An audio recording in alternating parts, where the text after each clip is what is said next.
बच्चों, आज हम प्रॉफिट एंड लॉस पढ़ने जा रहे हैं। प्रॉफिट एंड लॉस का मतलब है लाभ और हानि। ठीक है, तो लाभ और हानि के बारे में हम पढ़ेंगे। ठीक है, तो बच्चों, कोई सामान आप खरीदने जाते हो बाजार में। मान लो कि आपने कोई सामान 1,000 रुपए में खरीदा। ठीक है, अब बच्चों जो सामान आपने खरीदा है उसे गणितीय भाषा में क्रय मूल्य कहते हैं। ठीक है बच्चों, कोई सामान आपने खरीदा है, ठीक है, कोई भी सामान हो उसे क्रय मूल्य कहते हैं और अंग्रेजी में से कॉस्ट प्राइस यानी सीपी के नाम से जानते हैं। ठीक है बच्चों, कोई सामान आपने खरीदा है 1,000 रुपए में। ठीक है, अच्छी बात है। अब उसी सामान को आपने बेच दिया। ठीक है, कितने में बेच दिया? 1,300 रुपए में। कितने में बेच दिया बच्चों? 1,300 रुपए में। तो जब जो सामान आप बेचते हो उसे गणितीय भाषा में विक्रय मूल्य, ठीक है, या फिर अंग्रेजी में सेल प्राइस बोलते हैं, एसपी। ठीक है बच्चों, 1,000 रुपए में कोई सामान खरीदा है और 1,300 रुपए में उसी सामान को आपने बेच दिया, तो आपको लाभ हुआ या हानि? आप बताइए। अच्छा, आपको लाभ हुआ है। ठीक है, लाभ हुआ है। कितने रुपए का हुआ है देखिए कैसे निकालें। तो आपने 1,000 में सामान खरीदा था, 1,300 में बेच दिया, तो आपको क्या हुआ? लाभ, प्रॉफिट हुआ। प्रॉफिट हुआ कितने रुपए का? कैसे निकालेंगे? तो यहां पर S P minus C P करेंगे। ठीक है, जब लाभ की कंडीशन आ जाती है तब हम विक्रय मूल्य माइनस क्रय मूल्य करते हैं। ठीक है, तो S P minus C P करेंगे तो 1,300 माइनस 1,000, ठीक है, कितना होगा? 300। यानी आपको कितना लाभ हुआ? 300 रुपए का। ठीक है, अच्छी बात। अब बच्चों, आपने कोई सामान, कोई चीज 1,000 रुपए में खरीदते हो। आप कितने रुपए में खरीदते हो? 1,000 रुपए में। ठीक है बच्चों, और उसी वस्तु को आप बेच देते हो, कितने रुपए में बेच देते हो? 800 रुपए में। ठीक है, ध्यान से समझना। 1,000 रुपए में कोई सामान खरीदते हो और 800 रुपए में बेच देते हो, तो आपको लाभ होगा कि हानि?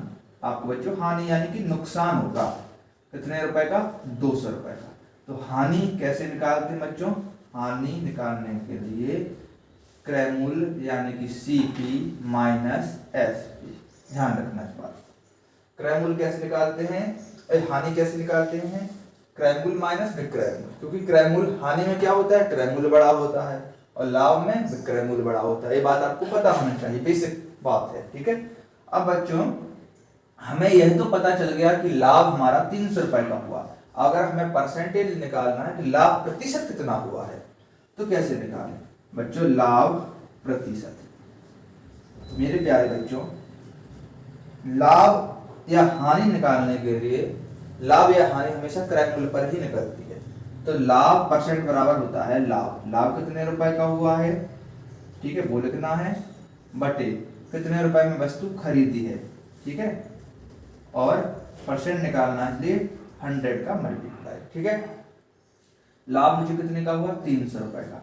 1,000 की वस्तु थी, 1,300 में मैंने बेच दी, 300 रुपए का मुझे फायदा हुआ। तो लाभ 300 रुपए का हुआ। कितने रुपए की वस्तु थी? क्रय मूल्य यानी खरीदी कितनी थी? 1,000 रुपए में मैंने, तो 1,000 नीचे आ गया बटा 100।